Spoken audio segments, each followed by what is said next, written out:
I'm going to be doing Roman food and dress.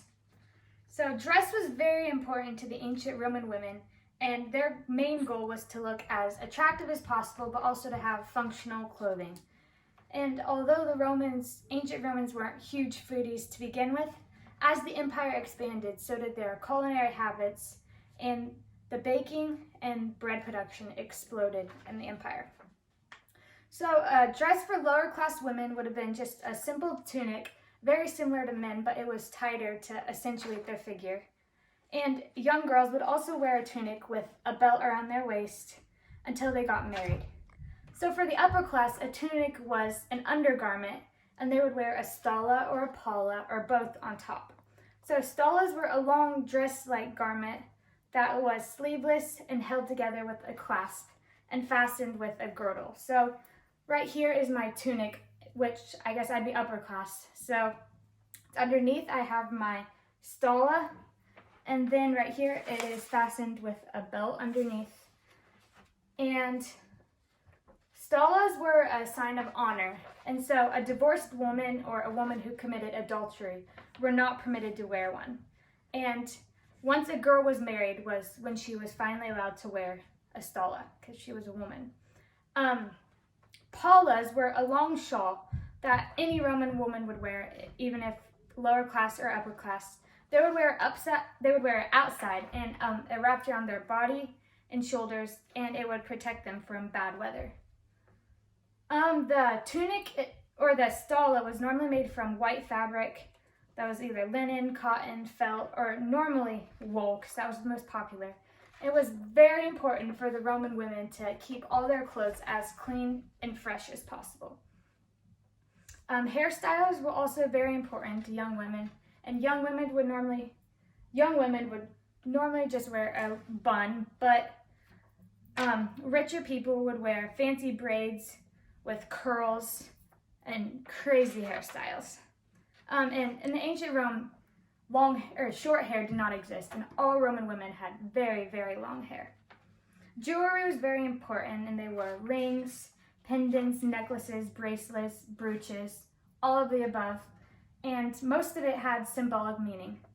Makeup was also very important, but too much was considered gross for the Romans, and it was often very, very expensive. So the poorer Romans would use cheaper variations. They wore creams, lip colors, perfumes, eyeliner, and eyeshadow. And servants who knew how to put it on properly were praised, because that was very important for Roman women. So most of their makeup was just to make their eyes look bigger, because that was considered beautiful in the Roman times.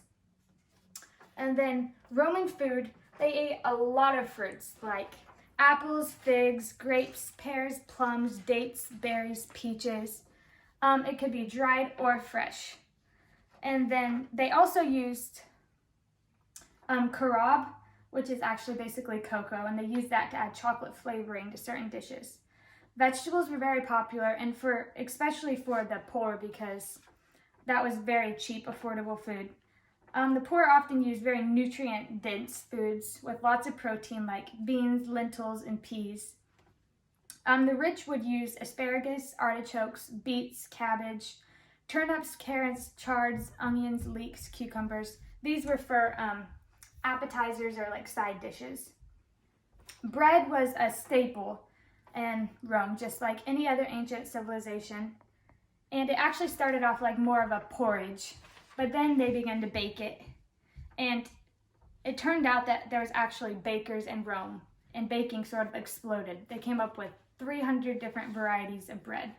They added legumes, milk, eggs, butter to their bread to make it more nutritious and taste better. Wheat was essential for their food, like in bread, porridge, and pancakes. So for breakfast, they would actually normally have pancakes with dates or honey. And then for lunch, they would have bread and cheese. And for supper, they'd have some sort of wheat porridge. All of this would have had side dishes and fruit also served with it. And right here, I guess I can go ahead and show this. I made a typical Roman lunch. So right here I have a bread, and this bread is called Roman spelt slipper bread, and it's a low-rise loaf. And so you purposely don't add as much flour so it doesn't rise as high, and it gives it more of a crumbly texture. And I actually found that this recipe is based off the writings of a Roman scholar named Apicius. And then right here I have some dried fruit, and then grapes and an apple and then served with a side of cheese. So that would have been a pretty typical lunch for the Romans. And then olive oil was also used in a lot of recipes. They fried food in it, they used it for their lamps, and they used it to clean their body because the Romans didn't use soap. They eat a lot of meat, but meat was very expensive, and so it was pretty much exclusively for the rich or for the poor in small amounts. They ate poultry, rabbit, hare, boars, lots of different types of fish, and birds. So Pascha was a very popular drink. Obviously, wine was more popular, but it was expensive. So the poor would have a drink called Pascha, which would be from diluted wine that was cheap or from vinegar. And so they would basically get wine or vinegar and then dilute it with water and add spices to it to make it taste better. So right here, I made some Pascha out of some red wine and vinegar, and then you add honey and coriander seeds, which are basically cilantro, to make it taste better.